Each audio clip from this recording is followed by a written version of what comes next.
All right, welcome back. We are going to finish up our cartography unit.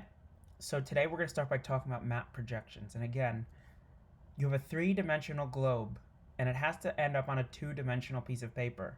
It is not possible to do that perfectly. So we're going to look at the problems with maps today. So how do they make map projections? They basically have a line of sight, shoot it through the globe, and end up with two-dimensional surfaces. This is the best slide I like to show you because you have to think about how you would wrap a piece of paper around a globe. There are three main types. There's the cylinder. So you take a globe, you wrap it around with like a soda can, and then you lay it flat. It ends up like this. And you can see there should not be these really long cubes, long spaces here. That's not good. That's distortion, but it's really good in the middle. You could also think, let's take the globe and put it into an ice cream cone. And when you lay it out, it looks like that. Or you can take a flat piece of paper and basically take the whole globe and shoot it out onto that flat piece of paper. These are really your only options for taking a piece of paper and trying to wrap it around the globe to be able to lay it flat. So this is kind of what happens when you take a projection and you open it up. So if I was to take, for instance, for this one, a cone and open up a cone, you can see here's North America, South America, here's Africa, here is Europe, and then Asia cuts around to the other side. Because again, if you unwrap a piece of paper that covered a globe, it's got to have ends. You can't show the whole globe in a circle, really. This is an interesting type of plane projection because it took a plane on the top and a plane on the bottom, made them separate. So here's the North Pole and everything around it, and then the South Pole and everything around it. So the Northern Hemisphere and Southern Hemisphere are separate planes. This is a very interesting and famous plane projection of the entire Earth. It is the United Nations logo. And I point your attention to it because it shows some crazy things. First, let's kind of look at it and see what do we think we see. So here it looks like Africa. Here it looks like Mexico, so that's our North America. There's South America. There's Asia over here. There's Europe. There's Africa. There's Australia. So is this missing anything? No, it's not really missing anything.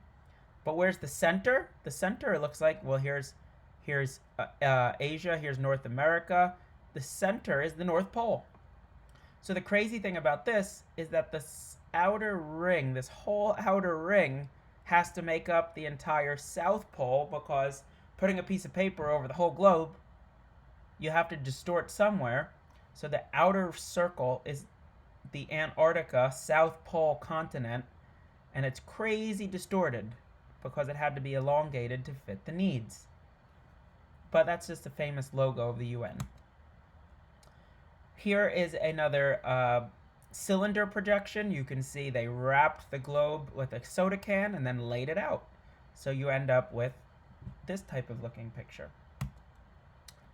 This is a famous way of seeing where is a map distorted. This is that famous Mercator projection for navigation purposes from earlier, but it's certainly not for showing land. If you look here, each one of these little circles shows the same amount of land area. So if you think about it, that green circle represents the same amount of actual area on the globe as this giant green circle. That's why Greenland and Russia, they look huge on a normal map. They're really not that big. It is just the distortion from the cylinder projection, and again, Tissot intricacies are the way to show the distortion. Here's a different type of Tissot intricacy showing distortion. Here's more distortion, and you see this as really terrible distortion at the top and the bottom, and then not distorted in the middle. So what do you make a map for? Some people make a map to show size or area of countries to be accurate. Some people want shape, some want distances, some want direction. You can't have them all. There is no perfect way to take a three-dimensional map and make it flat.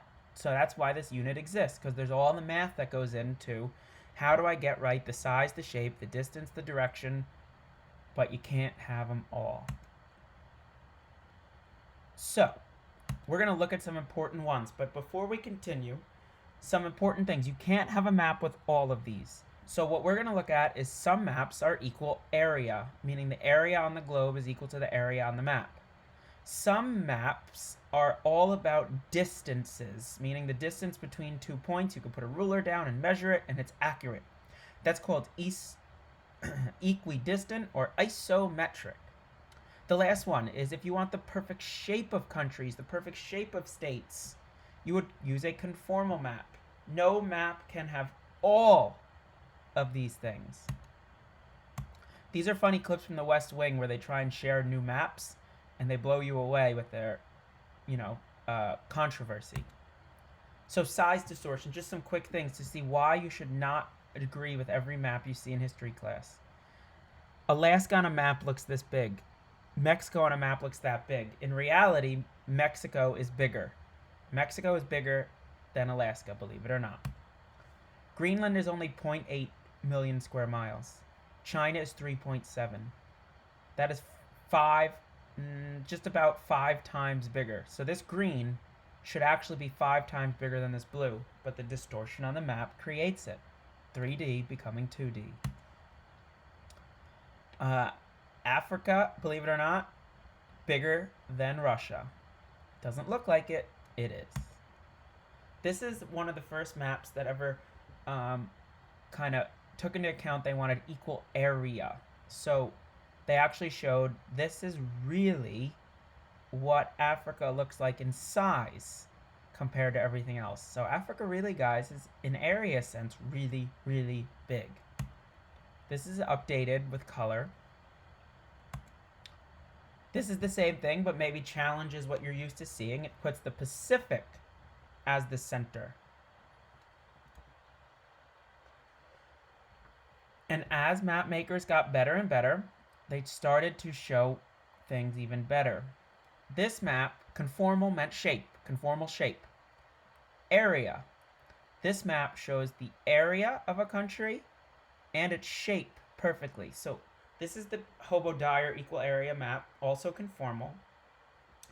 And I want you to really sit and look at this one because this is really what the countries look like. A lot better than the map you're used to seeing.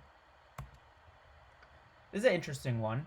This is a boy who was middle school. He won a science fair project in Australia because he decided, I want Australia to be the center. I'm too used to seeing the Atlantic Ocean. I'm too used to seeing Europe and North America being the center of attention. So he took the map and he flipped it.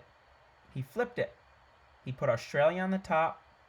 He put the south facing up, south up, and Australia in the middle. This was just a middle school science project and he won an award for it. Same thing, just another south up map. Kind of really tests what you're used to seeing. This is a map, again, the Robinson projection, but they made digital satellite over top of it with real satellite pictures. Now we get some crazy projections. We're at the end here. There's a lot of pictures. This is called a polyconic. Remember, we had a cone projection, but this is where they put a cone over the top and a different cone over the bottom and mushed them together in the middle. This shows the entire Earth here, North America, South America, Europe, Asia, Africa, South Pole, Antarctica, and Australia. But, again, 2 cones smushed together. Then we start to get into these interrupted projections. If you can't take one piece of paper and lay it over the Earth, you can try and cover it like with paper mache, and then when you unravel it, just have a bunch of cut marks where you take paper over the Earth and then cut it open. You can have the more interruptions, the more accurate the stuff not interrupted, but this isn't very easy to read or use. You can interrupt projections differently, like these, and now we get to polyhedral projections. There's a bunch of them. I just want to point out this one. Imagine taking the whole globe, the ball, and putting it into a cardboard box, like an Amazon box. You order a ball off Amazon that comes in a box. Well, imagine the box getting the whole picture of the Earth, and then you cut the box open. You could fold it back into a cube. This is called a polyhedral. Polyhedral meaning like 3-dimensional sided object. And this is a cube. You take the Earth, You try and project it onto squares, and the squares could fold together and become a cube. This is very accurate, but also kind of useless, because really you can't, too many interruptions, it's hard to do it. That's why these are accurate, but not very useful. Another one, accurate, but not useful. Accurate, but not useful. The last step, this is it, we've come to the end, is a cartogram. A cartogram is not a map to show you distance, direction, shape, area, but it's to show some sort of actual theme, like population, money, different diseases. They show this. Where they do, I'll show you a picture of one. This is one with land area. It's the easiest cartogram. But now let's look at this one. This is population cartogram, where a country is the size of its population at year 1. Now we look, this is a carbon emissions. So you can see US emits a lot of carbon, China emits a lot of carbon, their countries are really big. Africa doesn't emit a lot of carbon, so their countries got really small. It's using a map to try and show a theme, not just trying to show its shape or area or size. Cartogram. I like this one. This is squares, and each square on this represents 1 million people. I'll give it away. In class, I would have asked you guys to look for a while, but there is no Greenland on this map. Greenland would have been over here, guys. There is no Greenland. Why? They don't have 1 million people. They didn't make the map. Greenland doesn't even exist on this map because it doesn't have 1 million people. But on a Mercator projection, it's huge. It's crazy how maps can change. We're at the end here. This is called the Pulse of the Nation. This shows people happy or sad. And what they did was they took a map of the US right here. And what they did was they changed it into how many tweets occur. Then they analyzed the tweets and they characterized it as happy, moderate, or sad. And as the day went on, you could see here like California, happy. And as the day goes on, the work day goes on, less happy, less happy, less happy, and then things get happy again. It shows as the 24 hours go by in a day that people's tweets, emotion attached to them, change. It's a cartogram. It's a way of throwing a theme using Twitter on a map. There's a YouTube link here to watch the video in action. So you are going to take a quiz. Some things for you for the quiz. Everything that was in red and everything I talked about, very important, will really help you on the quiz. So make sure you use these notes and these videos to help you take the quiz next class. This is our last lesson. We won't be having another. I will be showing you some videos to end the year on cartography because the lesson doesn't do it justice. So again, you have a quiz, a couple videos, and you've made it through the course.